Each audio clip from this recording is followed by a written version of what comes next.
I buried my husband 6 months ago. Yesterday, I saw him alive. I was standing in the canned goods aisle of the grocery store, reaching for a jar of tomato sauce, when I heard it, that familiar soft cough followed by a muttered complaint about prices. The exact same sound I had listened to for 41 years. The sound that used to drift from the kitchen while he read the newspaper. The sound I had cried myself to sleep missing every single night since the funeral. My hand froze in midair. I turned slowly, my heart already pounding so hard I could feel it in my throat. And there he was. Thomas. Standing 3 shelves down, holding a shopping basket, comparing labels like he always did. The same broad shoulders, slightly hunched now with age. The same silver hair that refused to lie flat. The same scar above his right eyebrow from the ladder fall he laughed about for years. The man whose name was carved into marble. The man I watched them lower into the ground.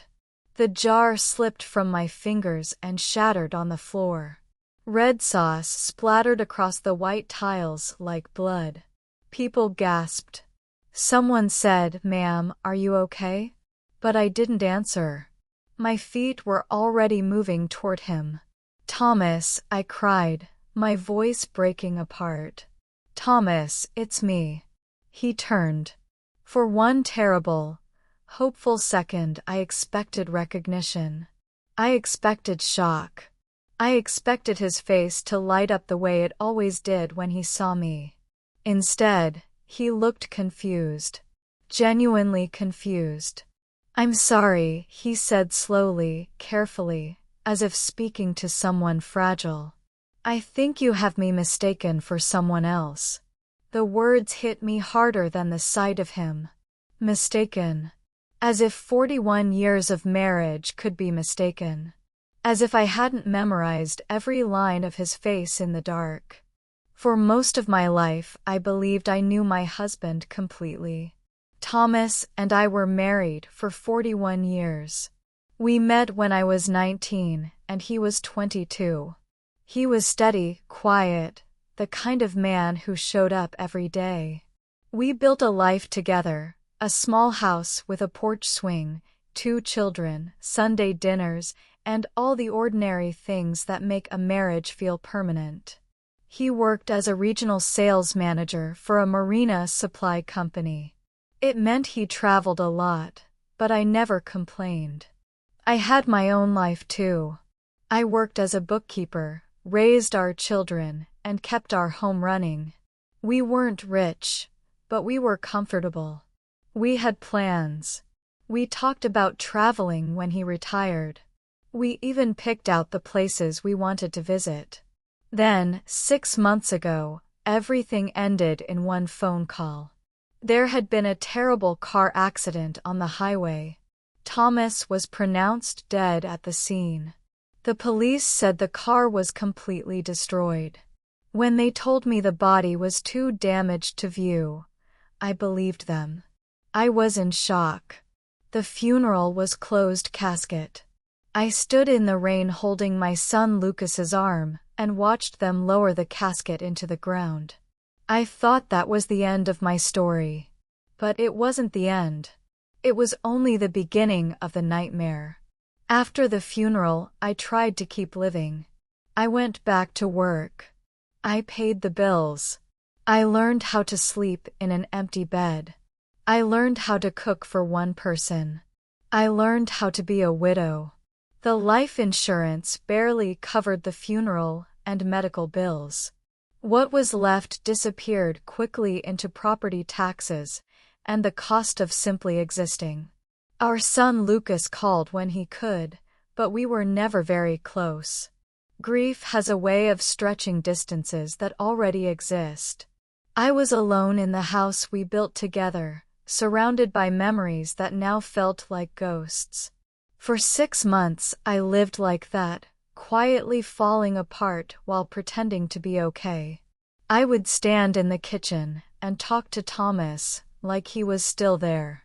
I would set 2 plates on the table by mistake. I would wake up in the middle of the night reaching for him. And then yesterday happened. I went to the grocery store because grief doesn't excuse an empty refrigerator. I was standing in that aisle when I heard his cough. That small, familiar sound that had been part of my life for over 4 decades. In that moment, everything I thought I knew about my life cracked wide open. Because if Thomas was alive, then who the hell did I bury 6 months ago? I should have left the store right then. I should have gone home, locked the door, and told myself that grief had finally broken my mind. That would have been easier. But I didn't leave. I watched him from the end of the aisle as he paid for his groceries. He used cash. I noticed that immediately. Thomas had always used a card and complained about keeping receipts. This man didn't take one. He folded the bills carefully, pressing the edges flat with his thumb. The exact same little habit my husband had done for 41 years. My chest felt tight. Every breath was shallow. When he pushed the cart toward the exit, my feet started moving without asking permission. I followed at a distance, ducking behind displays, pretending to read labels I couldn't even see. Outside, the afternoon air hit my face like a slap. He loaded his groceries into an old white sedan, a car I had never seen before. There was a dent along the rear door. Still, the way he placed the bags inside was unmistakable. Heavy items first, bread on top, eggs last. I memorized the license plate without even realizing I was doing it. He pulled out of the parking lot. I stood there for maybe 5 seconds, my hands clenched at my sides, and then I walked quickly to my own car. I followed him. I stayed 3 or 4 car lengths back, close enough not to lose him, far enough not to be noticed. My heart was pounding so loudly I was afraid it would give me away. We passed streets I knew, then turned into neighborhoods I rarely visited. The houses grew smaller, older, more modest. He slowed down and turned onto a quiet street lined with old trees and low fences. He parked in front of a simple pale green house with a white picket fence. Wind chimes hung near the porch. He stepped out with the grocery bags. Then the front door opened. A woman appeared. Mid-50s, dark hair pulled back, no makeup, wearing a comfortable sweater. She smiled when she saw him, not a polite smile, but a familiar one. She leaned in and kissed his cheek. My vision blurred. She took one of the bags from his hands and said something softly. I couldn't hear the words, but I recognized the intimacy, the ease, the comfort of shared routines. Then 2 children burst through the doorway, a boy and a girl, around 8 and 10. They ran straight toward him. Grandpa, the little girl shouted. Did you bring the ice cream? He laughed. That laugh. The sound hit me like a physical blow, lopsided and warm. The same laugh I had heard in our kitchen for decades.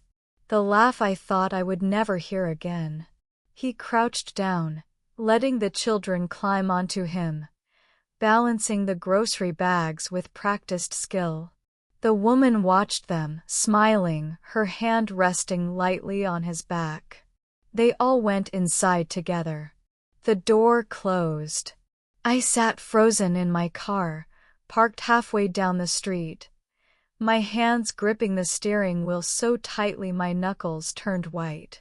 The sun was streaming through the windshield, warming my face. Only then did I realize I was crying. Not loud sobs, just steady, silent tears sliding down my cheeks. 41 years of marriage. 6 months of mourning. Nights spent whispering his name into the dark. And he was here. Alive. Laughing. holding children who were not mine. I took out my phone with shaking hands and began taking pictures. The house, the car, the address number by the door. As the light began to fade, I started my car and drove away. I don't remember the drive home. I only remember sitting in my garage afterward, staring at my phone, zooming in on his face again and again. When I finally walked into my empty house, one question echoed louder than anything else in my mind. If Thomas was alive, then who the hell did I bury 6 months ago? I didn't sleep that night. I sat at the kitchen table with every light in the house turned on, surrounded by old photo albums spread open like evidence at a crime scene. I kept zooming in on the pictures I had taken that afternoon, his face as he turned toward the house, his profile through the car window. Then I looked down at pictures from our past. Our wedding day, his first gray hair, a beach photo from years ago. Every detail matched. The scar above his eyebrow, the small mole near his collarbone, the slight unevenness in his ears that only I ever noticed. At 3:40 in the morning, I picked up my phone and called my son. It rang 4 times before Lucas answered, his voice thick with sleep. "Mom? Do you know what time it is?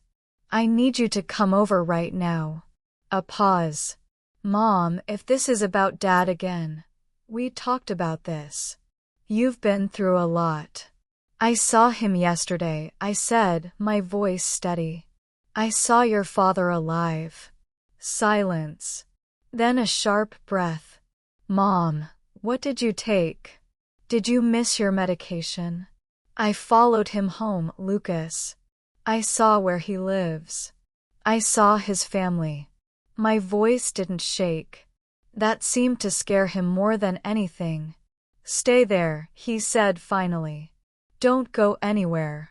I'm coming." 40 minutes later, Lucas let himself in. He found me at the kitchen table, surrounded by photos. His face went pale the moment he saw the pictures on my phone. "Mom," he whispered. He scrolled through them slowly. At first, there was confusion. Then disbelief. Then fear. "He looks like Dad," he said carefully. "But people resemble each other. It happens." "Did you see his hand?" I asked. "The crooked pinky." Lucas rubbed his face. "Mom, we buried Dad. You were there. I was there." "A closed casket," I said quietly. He looked away. "They said it was better that way. The accident was bad." "Did you see his body, Lucas?" His jaw tightened. "No. Neither did I." The room felt suddenly very small.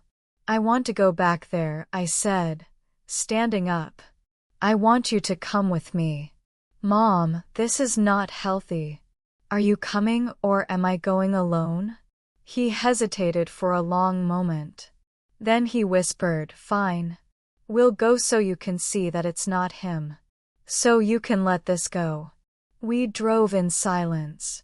When we turned onto the quiet street with the pale green house, my heart began to race again. "That's the one," I said. Lucas parked a short distance away. We sat there watching. After a few minutes, the front door opened. The man stepped out. Lucas leaned forward.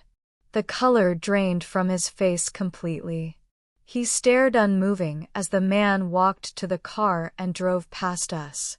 When I looked at my son, tears were streaming down his cheeks. "Mom," he whispered, his voice breaking. In that moment, before he said another word, I knew whatever truth he had been carrying, it was finally breaking him too. I didn't scream. I didn't cry in front of him. I simply looked at my son and said the words I never thought I would have to say. "Take me home." The drive back was silent. Lucas kept opening his mouth to speak, and then closing it again. When we finally pulled into my driveway, he turned off the engine, but didn't move. "Mom, please. Let me explain." I opened the door. "There is nothing left to explain, Lucas. You helped your father fake his death. You helped him bury a stranger in his place. You stood beside me at the funeral and watched me cry over an empty casket.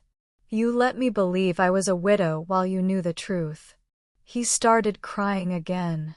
"I thought I was protecting you." "You were protecting yourself," I said quietly. "And your father. Not me." I stepped out of the car and walked toward the house without looking back. For the first time in 41 years, I locked the door behind me. The next morning I called a lawyer. I told her everything. She listened without interrupting, then said the words that gave me strength. "You have options, Eleanor." Over the following weeks I did what I should have done the moment I saw Thomas in that grocery store. I gathered every piece of evidence I had: the photos, the address, the bank statements, the conversation with Lucas recorded on my phone. I hired a private investigator to document everything. I also changed my will. I removed Lucas as the main beneficiary and created a trust that would protect what was left of my savings and the house. Lucas tried to reach me many times. I didn't answer. I needed time. I needed space. I needed to remember who I was before I became someone's wife and someone's mother. Slowly, I began to rebuild. I sold the car Thomas had bought me and bought one in my own name. I changed the locks again. I started going to therapy, not because I was broken, but because I refused to carry the weight of their lies anymore. And one quiet evening, I sat on the porch swing with a cup of tea and realized something important. I was no longer waiting for someone to come back and make things right. I was making things right myself. I am still 62 years old. I still live in the same house. I still drink my tea on the porch swing every morning. But I am no longer the woman who once believed love meant staying silent. That discovery didn't destroy me. It freed me. I learned that I can love my son and still hold him accountable. I learned that I can honor the memory of the man I thought Thomas was without forgiving the man he actually was. I no longer set 2 plates on the table by mistake. I no longer wake up reaching for someone who chose to disappear from my life. I no longer whisper his name into the dark. Instead, I speak my own name out loud. I started doing things I had put off for years, small things that were only for me. I joined a book club.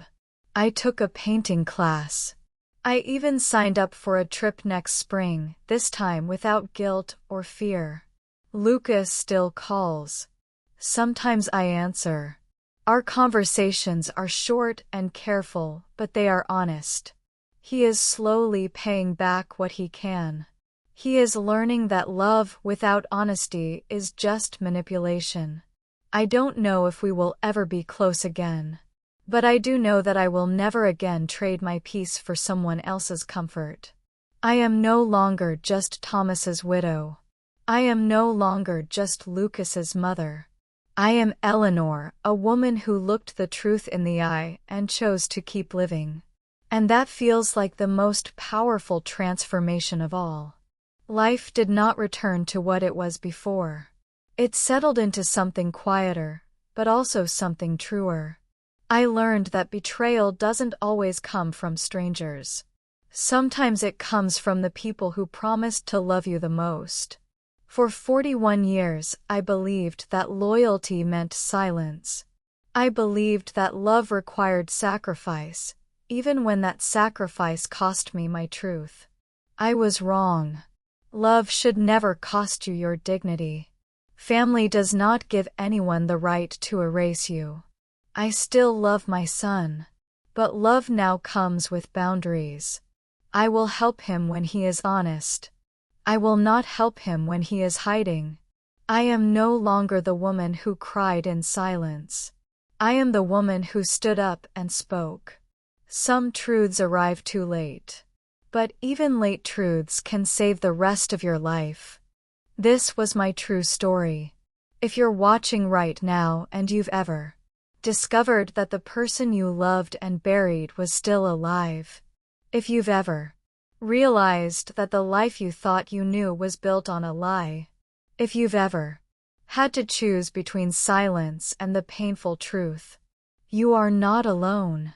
Leave a comment below and tell me, what would you do if you found out the person you mourned for months was living a completely different life without you? If this story moved you, please subscribe and turn on notifications. New true stories come out every single day. Thank you for listening to my truth. I'm Eleanor, and this is her true story.